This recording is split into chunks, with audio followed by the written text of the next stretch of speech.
Hello, welcome back to Parley, the show where you folks support the other stuff I make by paying me monthly to talk about the topic of your choice. And this month, EyePatchNotes. Now, some of you have watched a lot of Parley, and you've probably seen Parley by EyePatchNotes before. EyePatchNotes, you've had Parley for a while. Thank you for the long-term support, pretty generous support. And you have built up a bit of a brand for your Parley. You and I have directly talked about this. You've mentioned how you think that there's an element of, I'm paraphrasing here, but kind of like vicarious video making, the vicarious creator life experience with Parley. It is a unique service, I would argue. There are people that offer, you pay me to say a specific thing.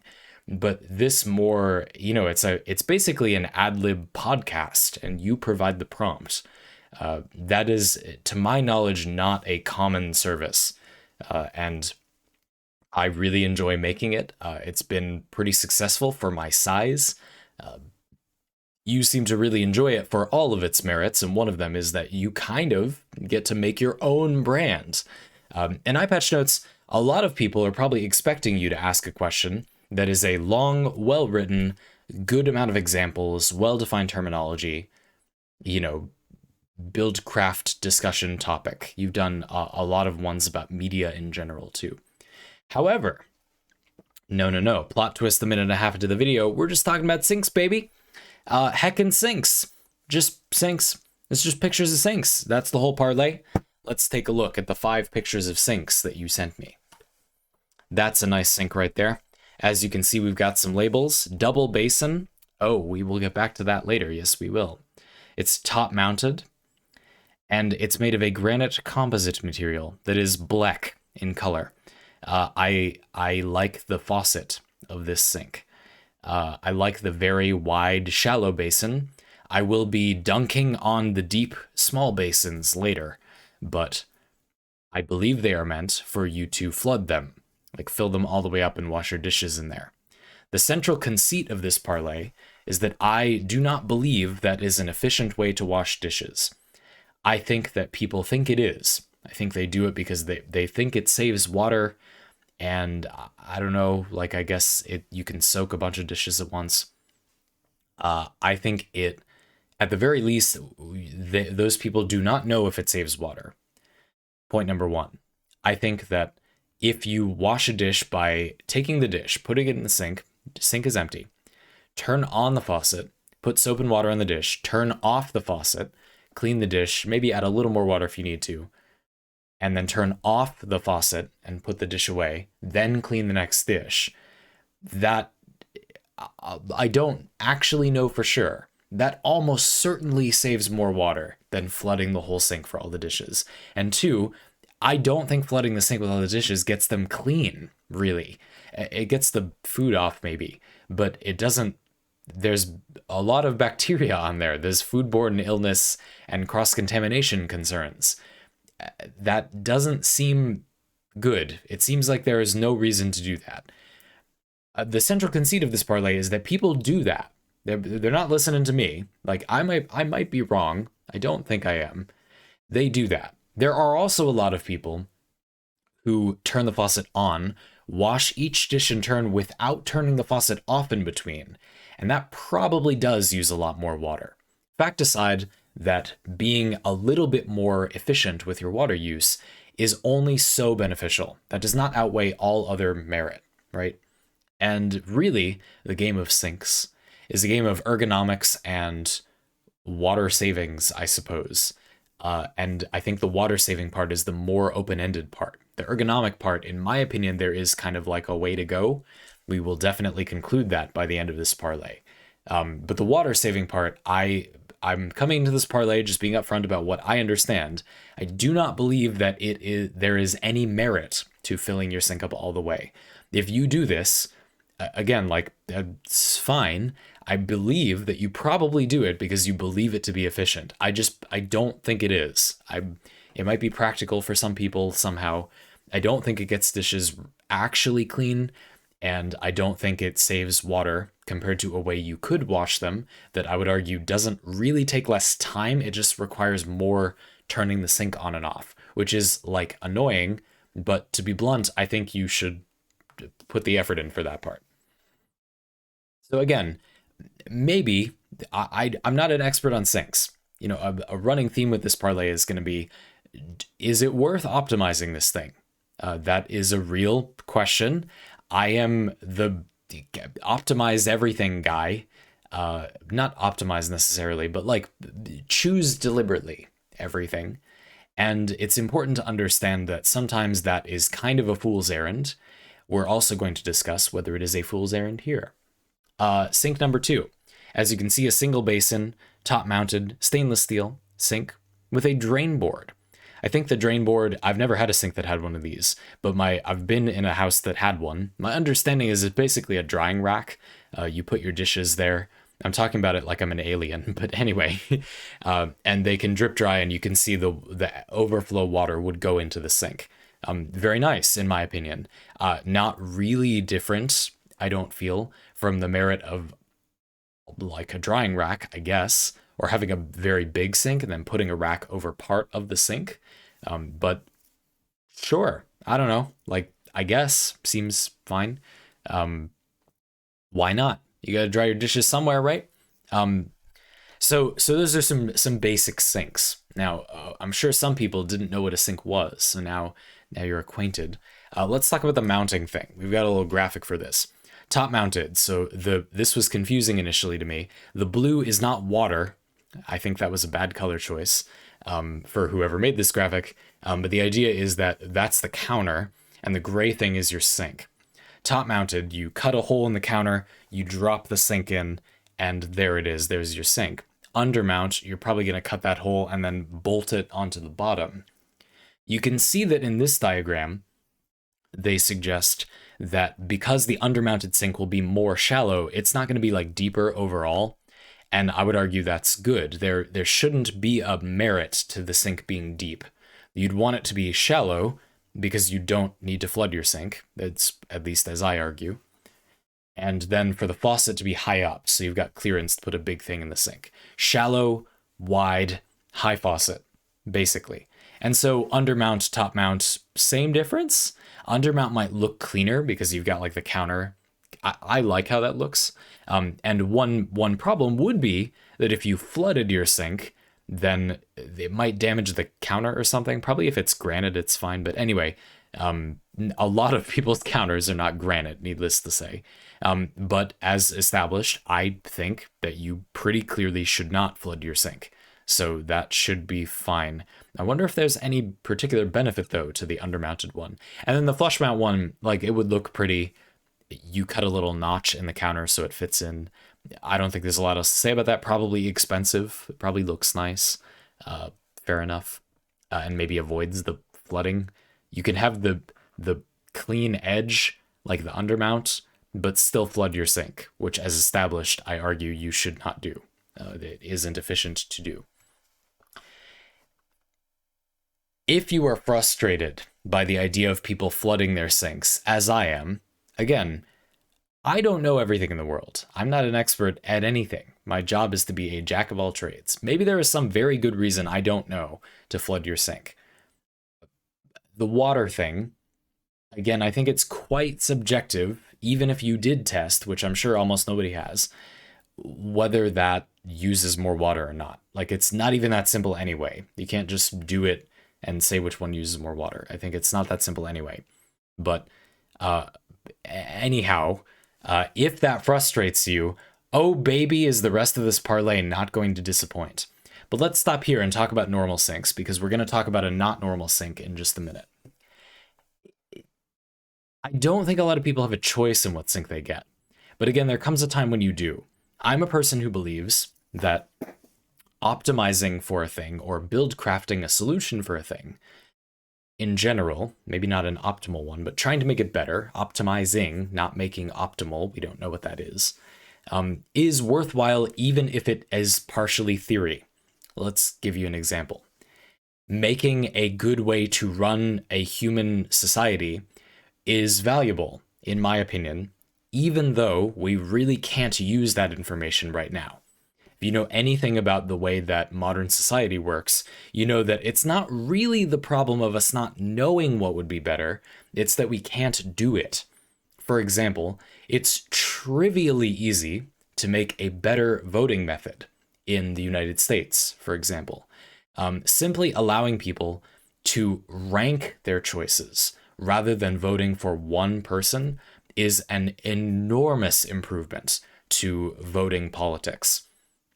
For reasons you can go find on your own, people have made much better videos than that. That's not hard to do, and it's extremely beneficial if you want actual democracy, which a lot of people don't, which is probably part of why we don't have that voting system, by the way. If you're in the United States, think for a minute about which party would benefit more from that voting system. There you go. Anyway, but whether that is or isn't why we have that voting system, the point is, it's not very easy to change a society that already is a way to be a different way. That's hard. It's not as hard to come up with what would be good if we could change it to be that. What's hard is getting it to actually be that thing.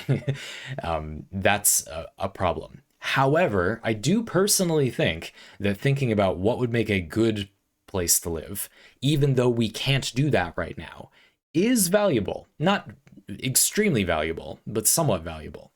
Same thing with sinks. Like 99% of the people watching this, you won't be able to choose for a long time at like anything about any sinks that you have, really, in any appreciable way.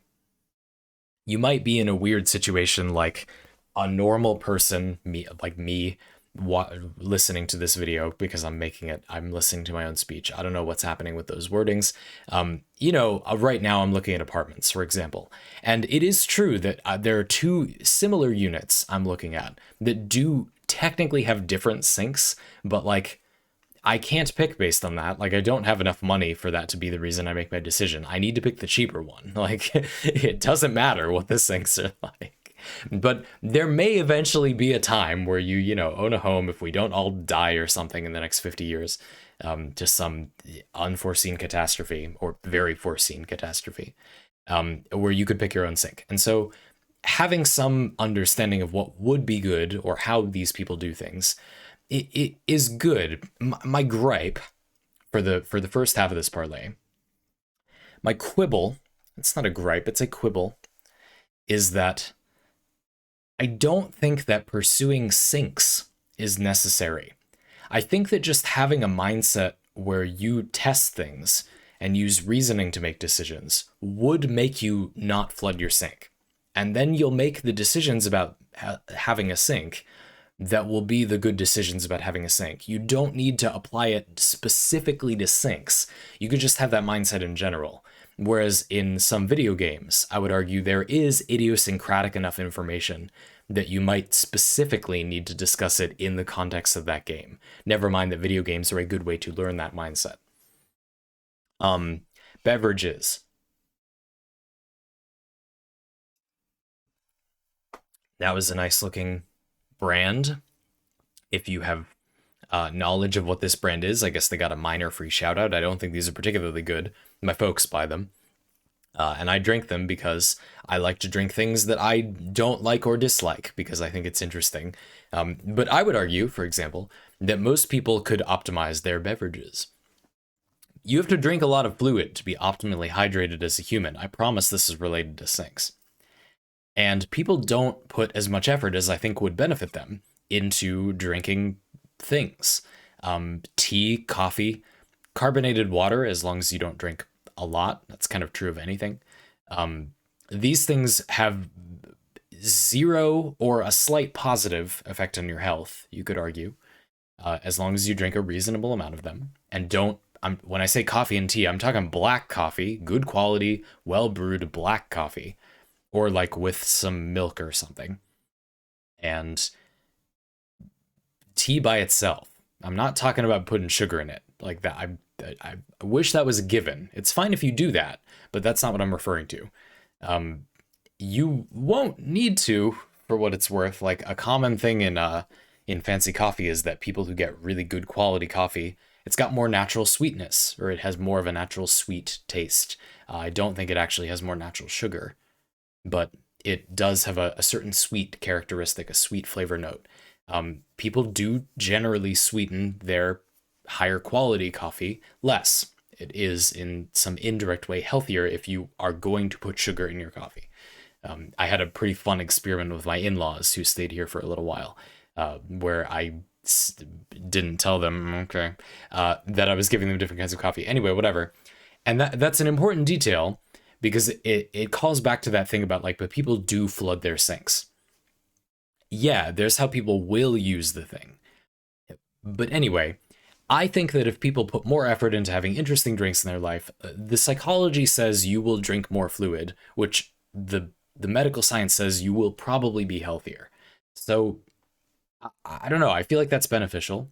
And for the beverages, I believe there's quite a bit to say. There's a lot of decision points to make here. What kind of brewer for these things? Do you brew it yourself? I think yes, pretty strongly. It takes almost no effort or skill. Um, but there would be people for whom maybe that's not true. I don't know. Um, there's decision points. Don't buy a lot of paraphernalia, but still get a good result. Like what paraphernalia? One person who can test all those things, or some of those things, test drive them, and then come back to you with suggestions about the experience I had is very societally efficient. That's a very good way to do that. Because there is actionable advice that is within the price point of most people, is complicated enough that you would benefit from advice. Like picking the thing you would pick on the surface is not a good choice for coffee and tea, for example. Um, Actually, for carbonation too, like there are some popular carbonation devices that I believe are literally just strictly worse than some of the others. They're the same price, they're just worse. They're almost the same, they're just worse. And so there is very beneficial advice here. This is something that affects most people. It's not out of the price range for most people, and it is actionable. The sync thing kind of isn't. That's where I'm going with this. I feel like the you can't really do anything about most of this. And that's my argument for EyePatchNotes. I gather that you want me to straightforwardly discuss sync buildcraft. And so at the end of this first part of the parlay, yeah, that's mostly what I have to say. Like, I still think this is very interesting to discuss. And again, I'm not sure I agree that it isn't productive, even though you can't go choose what sync you have, probably. At least not soon. But the productivity is tempered. And I do personally believe that there's a level of simplicity to these decisions where it's better to teach you to fish rather than giving you a fish. If we were going to give you a fish, as it were, kind of demonstrate specifically what would be a good decision-making thing to get good things in your life and have a great life full of things that you set up to be good, it's a great feeling, but I think syncs are an unnecessarily simple place to do that. I would say that, except that this is the fourth image. Just gonna let it, sink in.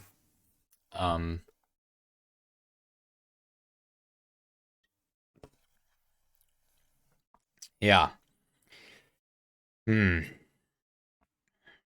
Just when I thought I was out, they pull me back in. This is a standing desk sink. It's a standing desk for the water, not for you. You can hit the buttons, and as you can see, it changes sizes. You can see by the way the diagram is colored that they're thinking this is for flooding your sink, which, as established, I'm rather confident it is strictly worse than other things to do. But people do it, so obviously the idea is that if you just need to put a small amount of things underwater, you can go to small sink mode, and then you can fill up the sink with less water. I just want to point out that you don't need to fill the large version of the sink for like a plate or whatever. I almost feel like this is literally just if you were a robot that will automatically just fill the sink all the way to the top, regardless of what is necessary, then yeah, that would save water. But in a lot of situations, even the small version wouldn't really save you water. Let's see what they have to say about this ridiculousness. Oh, actually, and by the way, what the hell is this? Why does it? But the water would, but it wouldn't. It it doesn't.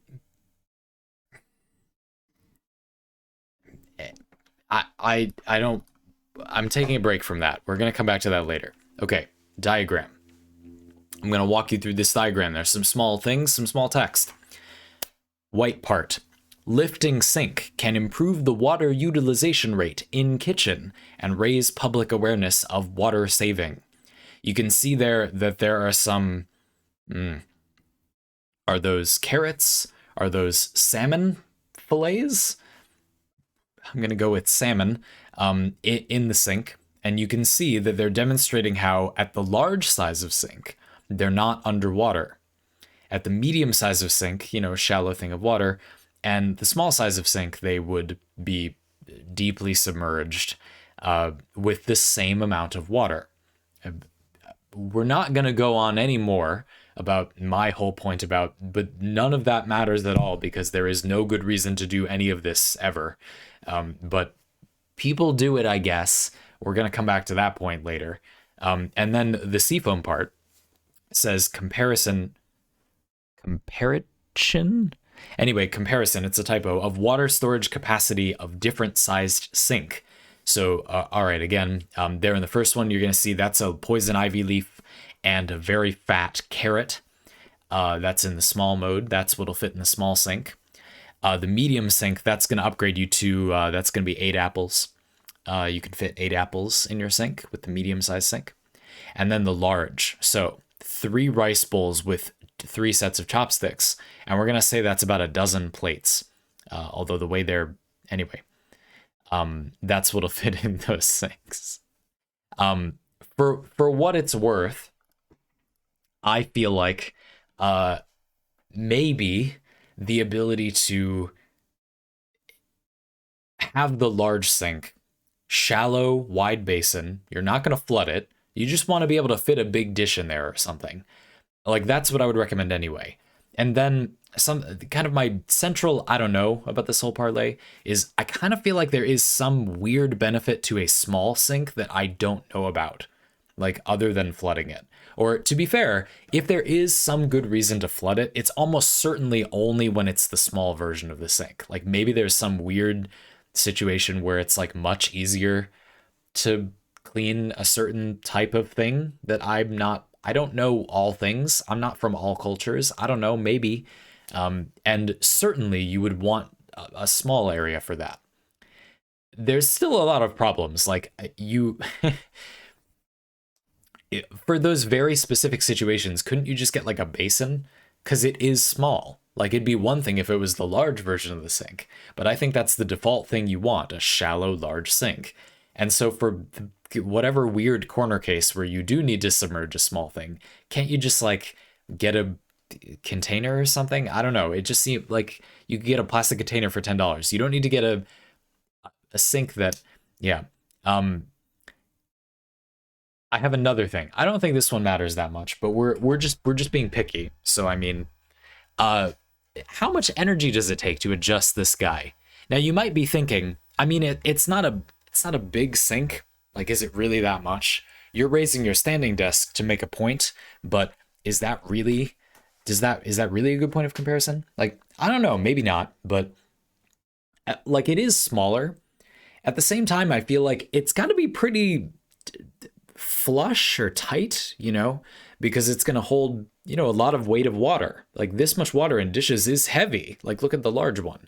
So I reckon that it has to be pretty solid, which would use more energy. I don't know. Maybe it's not a big deal. Like it's possible that it uses very little energy. It just occurred to me, like, saving water does, you could clean the water again with some minerals and energy. And so if you use energy to supposedly save water, never mind the flooding your sink, blah, blah, blah, we've talked about it before.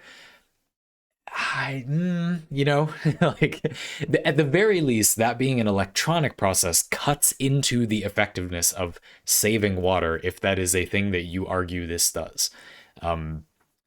I would like to get to my snarkiest bit now, and I'm going to do it while standing up. This isn't for saving water or the environment. Even if it does, that's not why this was made. This was made as a discussion piece. This is that category of expensive gadget that I'm going to take a piss on now. If you have a reason why this is useful to you, I'm not trying to take a piss on you. I just feel like the people who designed this kind of thing, they did it because they know that our society tells people to make a lot of money, not to have a life or personality. Those people then make a lot of money or just have a lot of money. They win the lottery or have a bunch of funds from their parents or something. These people are frequently quite miserable because it's much more important, much harder to be a person. Now, a lot of people don't get the luxury to focus on that earlier in life. I have had that luxury.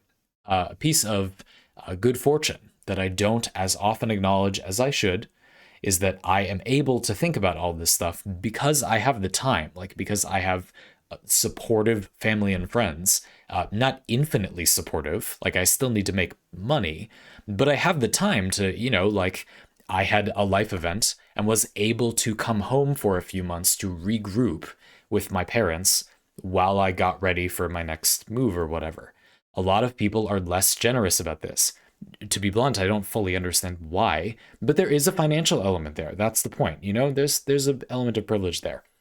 We're coming back to the point about how you would need to be a person who had the money to get a different sink, and yet many of the benefits of this sink are things that are irrelevant if you have a lot of money. Like, for example, saving counter space. You don't need to do that if you have the money to buy this sink. You don't. No, you don't. Don't try to find a way that you don't have a huge amount of counter space if you have the money to get this sink. Nope. No, you don't. Maybe this is hilariously cheap, but it probably isn't. And I would feel not that bad if it was. I don't think this is a good product anyway, as I've established, but maybe it is. I don't know. I don't know if I'm right about that. It doesn't really matter. This is a matter of principle. If the specifics are different, then this is a bad example. Fine. I really do think that this is here because when people have a lot of money, but not a lot of themselves, they have a tendency to want to buy things that, I think the person is doing something that they think is good.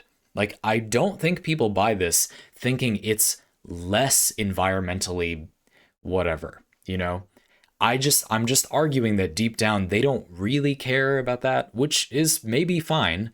And I don't think the company really cares about that either. They're trying to sell you it as a think piece. You're gonna have your cocktail party and make it go up and down, and people are gonna go, and that's sort of a personality if people are very drunk. And I just, again, the people in that situation, it's not really their fault, in my opinion. The whole world told you to be this way. So it's not your fault that you listened, I guess. That being said, the company, I don't know, man, maybe just don't make this. It makes people who make janky, kind of nonsensical products make the most money. Seems kind of bad. I don't know. Anyhow,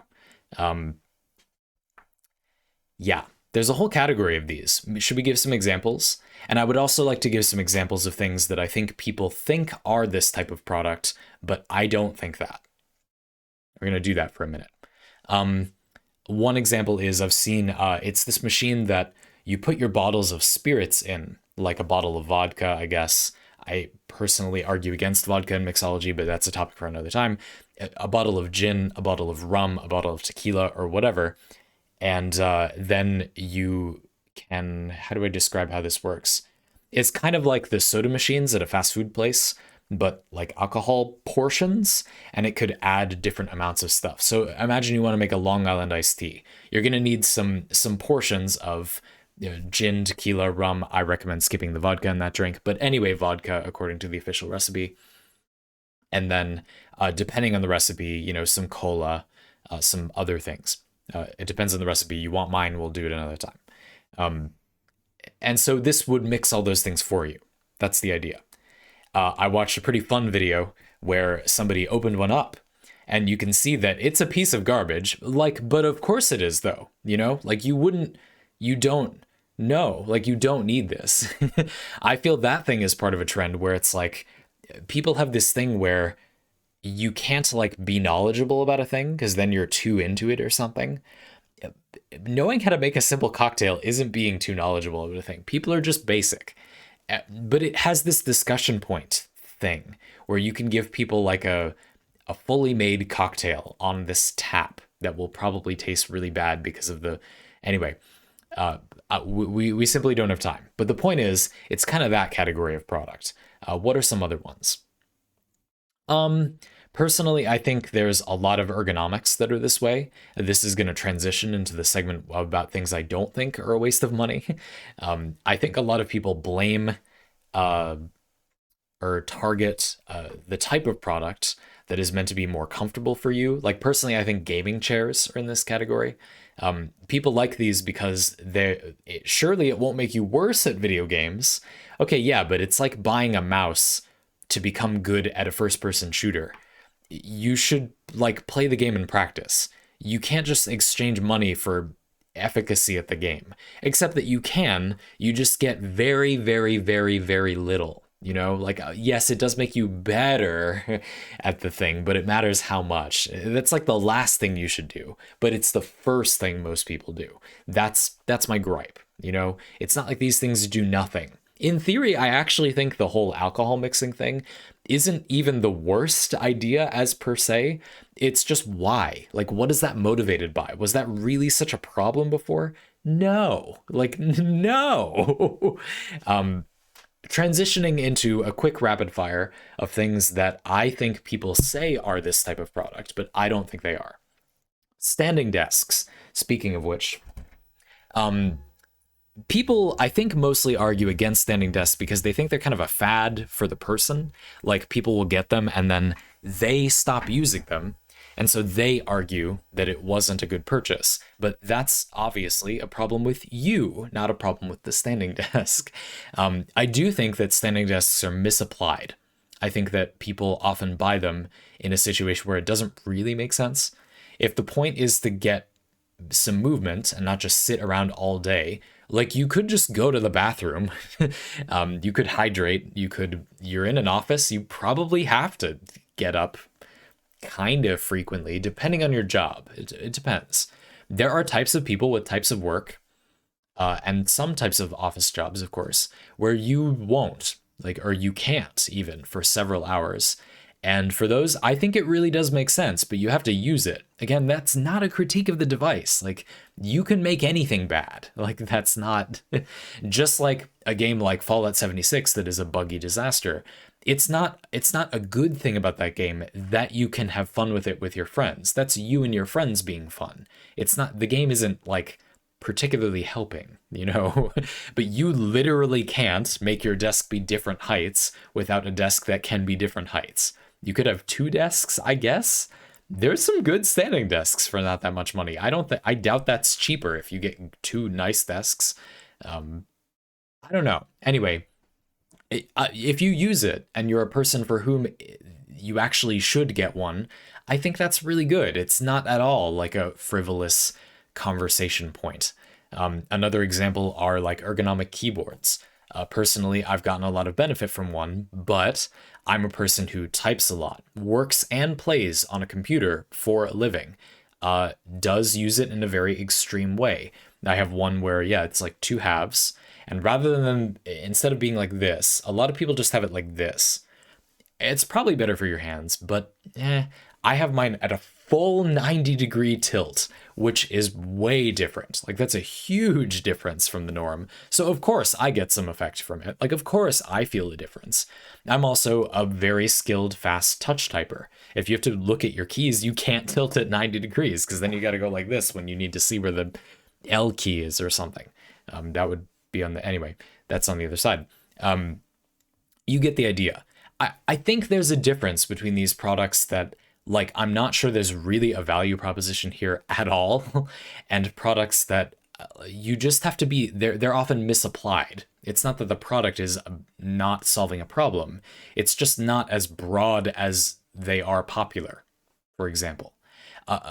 This is a bit unrelated, but something that came up in the past few months that I feel similarly about is Dungeons and Dragons. I don't think there's a lot bad about Dungeons and Dragons. I just think it's more popular than people for whom that is actually a good fit. It's not that it's not good necessarily. It's just niche, and it is popular far beyond the people that I think really benefit that much from that. That's my opinion anyway. I think a lot of those people might be better served by just playing a board game, but that is my opinion. I don't know. We don't know because they don't do that. So Dungeons and Dragons is popular. Right. So after that whole tangent, my big thing is just that I don't think you would benefit from this if you were the person who could get it. If you have a small apartment, limited countertop space, maybe that could save space. Like, it is, 2 sinks, I guess. Oh my goodness. Is the closed version, is this a drip tray? Like, is that is it a drain board? Like, this is this a mode for, I mean, I don't know how it's sloped. Maybe the water wouldn't, but like, it doesn't matter at all. I mean, if you were in a tiny apartment and you magically had this, which you would not, that's not a thing, maybe that would save space in a way that would matter. I've had kitchens where that would be valuable if they made it to do that, which they didn't because this product is not made to be useful. I suppose. But the only people that have this are people who don't have that need, like, because it is an expensive paperweight. That is my very harsh critique. I did a lot of time clarifying that maybe there is some benefit that I am yet ignorant of to this thing. So now I'm just going to be blunt. If there isn't, it's an expensive paperweight. I think this is a really good example of how something that is simple will always be given a way to be upgraded so that people with a lot of money can spend the money on the thing. Which is bad, I think. Maybe pretty obviously. And this is a place where Buildcraft has a less good side. It's very important to carefully apply, or to not apply it where it's not warranted. A lot of people really speak past folks making builds in games. They'll say that the person shouldn't go look up a build on the internet. Well, if they're playing the game for a reason other than making builds, then that would be pretty efficient, wouldn't it? That's fine. People often act like their way of doing the thing is the only way to do the thing. Like, you should make a build because you want to. If it's not going to make you have more fun, don't do it, Sure, I am definitely of the opinion that overall, most people neglect to make a decision where it would benefit them more of the time. But it's a very specific amount, not always, like not even most of the time, just more of the time than they currently do. I think most people make a customized decision for themselves, a build decision, basically, in life, basically never. And that's obviously not the best approach. But I don't think making these decisions frequently is suitable for most people's situation. Like, it just doesn't make sense. Most people probably just don't have enough control of their life for that to be a thing.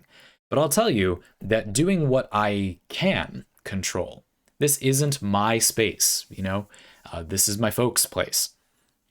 I don't get to change everything, but little things like walking all the way across the house to get some water, that's butts. Buying a small, cheap, under-counter water filter for the bathroom nearby, so I don't have to do that to get good, filtered, clean water, was a good choice. A very minor, simple, not complicated improvement that made my life a lot better. It seems simple, but I've benefited from that thousands of times in the past 6 months. Or like some simple examples, if you live in the States, like get a bidet. You'll thank me later. There's surprisingly cheap good ones. It doesn't seem extremely cheap, but this is something you use all the time, and it's your cleanliness. Like, come on. It's not a good fit for everybody, but I do feel like there's a lot of these little tweaks, and it's a joy, really a joy. Like my second favorite thing I've ever done, probably after Parley, to my life. To live a life where you wake up and go about your space and it's full of little things you made a little better for yourself. It feels great. Like it's a wonderful feeling to have those annoyances disappear around you, and make little tweaks like that. But there's just not a lot of them. I just think there isn't a lot of them. And it's important to pick and choose a little bit. Sometimes the whole build crafting everything thing, it's maybe important for me to say more often, like maybe you just shouldn't, you know? And I think for sinks, just don't. Like, sinks. I don't know. I mean, there's not nothing to do. Again, I think like a shallow, wide sink, tall faucet, uh, I am pretty sure there isn't some benefit to flooding the sink. And that's kind of it. I don't know. Drip tray, drying rack, of course. Um, if you have a dishwasher, it may be useful to relatively more often utilize your dishwasher as a drying rack. That is a thing I've done a lot, and people said, well, huh? And I said, well, but I don't need to wash the dishes in the dishwasher, so why not use that space? You probably don't want to close it because you'll get like mold, probably. Um, anyway, yeah, I'm not sure I have too much else to say. Let's look over sink picks. Oh yes, actually there was one more thing. Um, this is great and all, but I kind of wish I talked about ergonomics a little bit. I don't have a lot to say about that because I don't have those needs. I'm 6 feet tall and I have very long arms, even for my already tall height. I just don't need this. But you know what I think would be nice? The ability to have the sink on metal rails and it kind of pulls out. So it can be in the middle of the kitchen rather than being, kind of tucked over there. Making it as shallow as possible is good for people of different heights, different ergonomic needs. I also think that one of the few bad things about most common sink arrangements, this is kind of silly, but I do think it's a thing, is that it's not very, you can't really share it most of the time. It can be useful sometimes to have multiple people using a sink together, but it is often difficult given that there's like one, you can walk up to that part of the counter and that's it, Having people be able to flank the sink a little bit and get a +2 to their chance to hit, or advantage if you rule it that way, is good. Like, I think that could be useful. I don't know, especially if you had a bigger sink. Maybe it doesn't matter. But I feel like that wouldn't be that hard to do. It's just an argument about whether that's really useful. Maybe it isn't, but there might be some purpose by which it was. I certainly think that there are some parts of the kitchen that would be helpful. Sometimes I think like burners, it would be helpful to not have it be back there.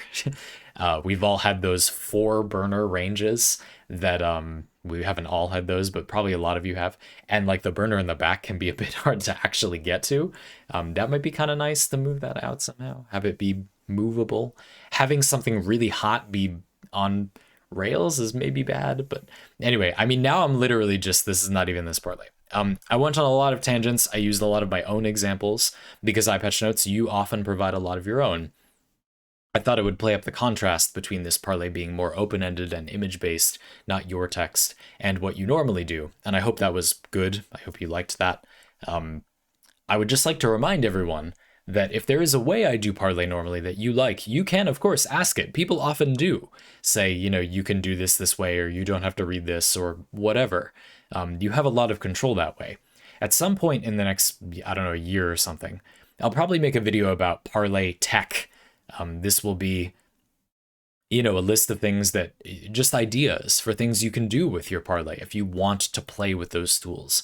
It's perfectly fine to just write some text and off I go, or send me an image and off I go. But there are lots of things people have done, like spoilering things out, or defining their terms at the beginning, or privately messaging me and clarifying a point, or, you know, whatever. And I'm down with all of that. Just a reminder with these open-ended parlay, not particularly for EyePatchNotes, but if you don't want me to interpret it a certain way, you're welcome to just tell me if you want that. I know a lot of you want me to just go off the rail with it, but you can put in more rails too if you want. Anyway, I had fun with this one. I had fun dunking on the size changing sync. Again, there's a separation here between this parlay, lots of fun, and that sync concept, the adjustable sync thing, which I think is just bad. But I don't know all things. I do not have all perspectives. Please don't take this as me dying on the hill of being correct about everything. I don't know or care if that is the exact right thing. I'm just explaining why I think the thing I think so that we can all have a better position about those things. If there is some huge reason that is not relevant to my context, why people flood their sync, I really don't think there is, but I would like to hear that. I really would. I certainly don't want to not know. The prevalence of that smaller sync part makes me think, is that just because they think they should flood their sink and they're saving water? Or is there some actual reason to do that that I don't know? I think probably not, but anyway, don't put your salmon fillets in the sink. I'll see you later.